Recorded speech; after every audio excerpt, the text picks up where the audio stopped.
Hello India, welcome you all on the YouTube channel of Tuition Baba. Today we're gonna learn a new formula known as Pythagoras theorem. So let's start without any further delay.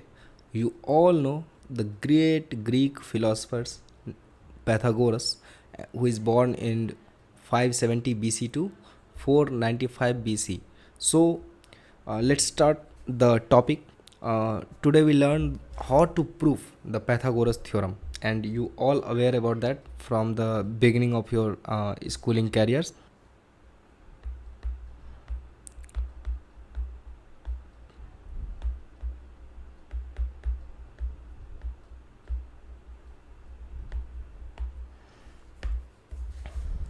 So we have to take right angle triangle. You all know that कि Pythagoras theorem जो है वो right angle triangle पे लागू होता है. तो हम क्या करेंगे, एक राइट एंगल ट्रायंगल लेते हैं.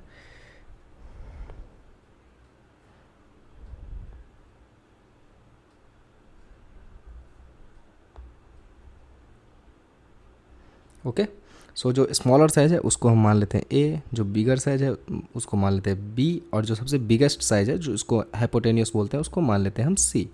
ठीक है. और जो पैथागोरस थ्योरम होती है, एक्चुअल में जो पैथागोरस थ्योरम होती है वो क्या होती है, A square plus B square is equal to C square. So हमें यही प्रूफ करना है कि कैसे A square plus B square is equal to C square होता है.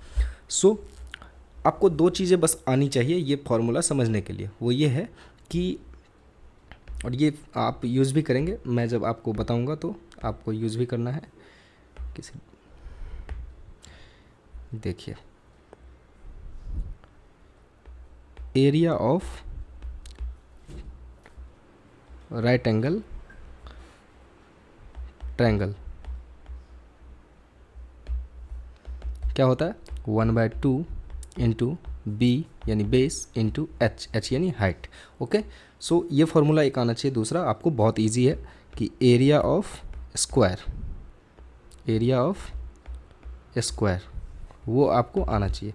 वो क्या होता है, साइड स्क्वायर होती है.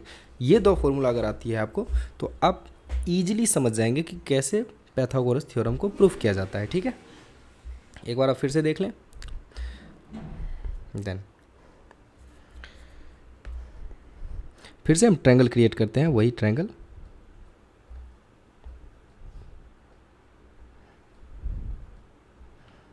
ये हो गई ए, ये हो गई बी, ये हो गई सी. ओके, सो हम इस ट्रायंगल को ऐसे कुछ क्लियर करते हैं कि चार ट्रायंगल को पुट करते हैं एक जगह पे. ओके, सो हम सेम फिगर बनाएंगे.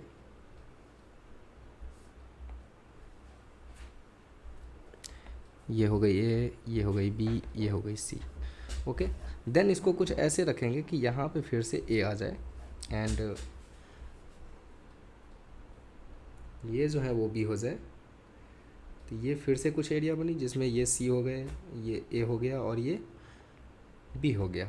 ओके, देन आपको हम फिर से जो एंगल क्रिएट करेंगे या ट्रायंगल जो क्रिएट करेंगे वो ये होगा कि यहाँ पे हम लेंगे फिर से ए, एंड देन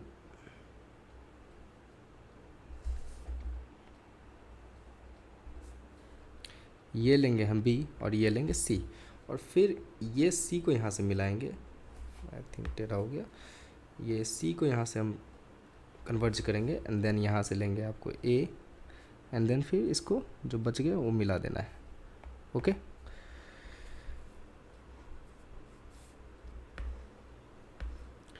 और ये हो गई आपकी ए, और ये हो गई बी. ठीक है, अब इस, और ये हो गई आपकी सी. सो इस ट्रायंगल को आप सही से देखिए कि ये ए, बी और सी के चार हमने ट्रायंगल को लिया, उससे एक नई पिक्चर बन गई. अब आपको इसमें तीन फिगर दिख रही होगी. एक तो ट्रायंगल जो कि चार है. Okay, 1 2 3 and 4. दूसरा चीज़ एक दिख रही होगी आपको स्क्वायर जो कि स्मॉलर स्क्वायर है ये, और एक दिख रही होगी आपको बिगर स्क्वायर जो कि ये है. ठीक है,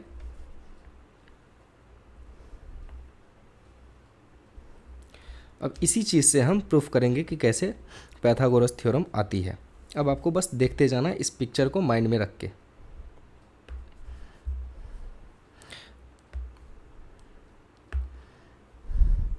जो एरिया होगा, हम फिर से इसको नाम रख देते हैं ताकि आपके नेमिंग के लिए बहुत इजी हो जाए।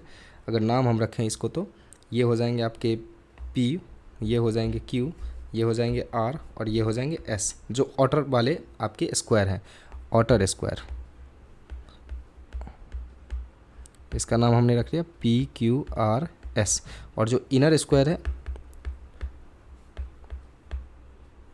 उसका नाम आप रख लें WX। मैं डिफरेंट कलर से लिख देता हूँ, इजी हो जाएगी, येलो से लिख देता हूँ WX Y and Z। Okay, तो WXYZ ये एक स्क्वायर हो गई आपकी, ठीक है। इनर स्क्वायर हो गई WXYZ और आउटर स्क्वायर जो है वो हो गई आपकी PQRS। अब आपको एरिया ऑफ स्क्वायर पता है,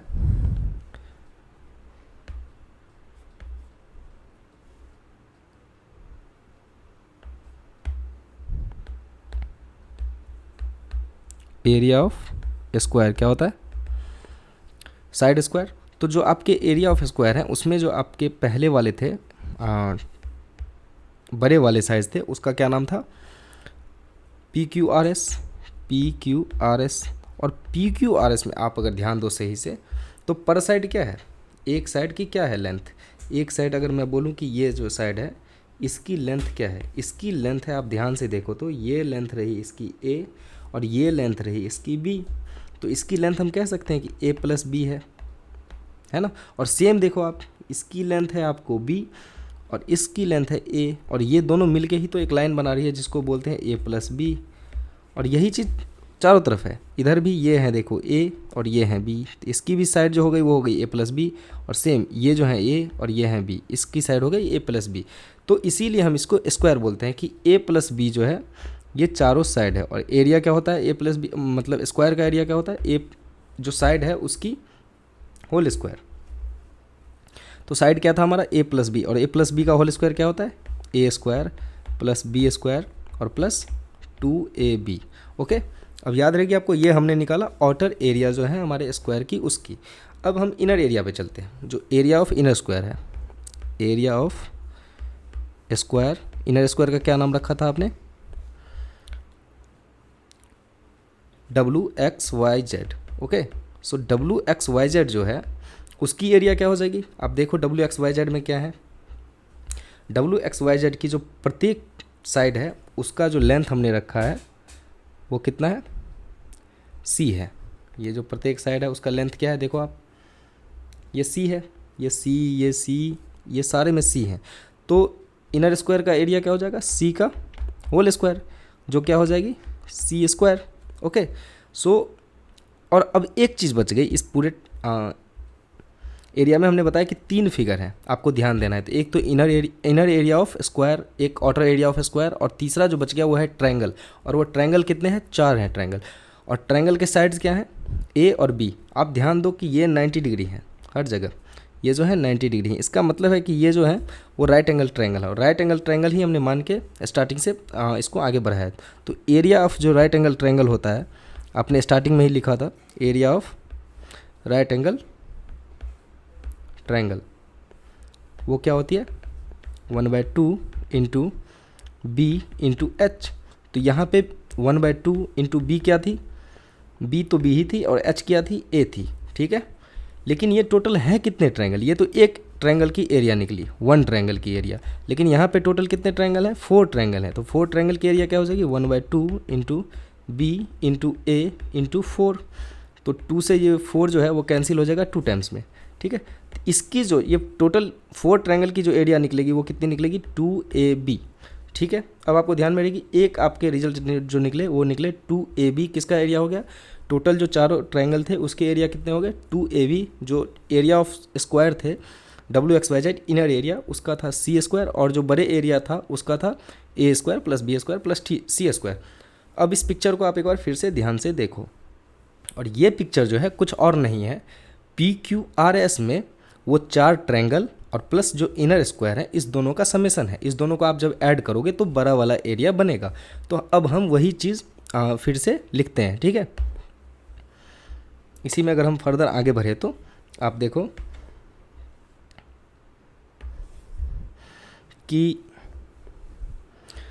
जो आउटर एरिया थे उसको एक साइड ले लेते हैं इक्वलाइजेशन के लिए, और जो इनर एरिया थे उसको अलग से लेते हैं, ठीक है। तो एरिया ऑफ जो आपके PQRS थे वो कितने हो जाएंगे, ए स्क्वायर, हम लिख सकते हैं यहाँ पे area of PQRS is equal to area of WXYZ plus area of all 4 triangle. ये होगी, बिल्कुल होगी। तो अब देखो एरिया ऑफ PQRS क्या निकला था, एरिया ऑफ PQRS था A प्लस बी का होल स्क्वायर, यानी A square plus B square plus 2AB। Area of WXYZ क्या था, C स्क्वायर, और एरिया ऑफ 4 ट्रायंगल क्या थे, 2AB। यही निकला था, ये देखो 2AB, उससे पहले C स्क्वायर एंड देन उससे पहले A प्लस बी का होल स्क्वायर, ठीक है।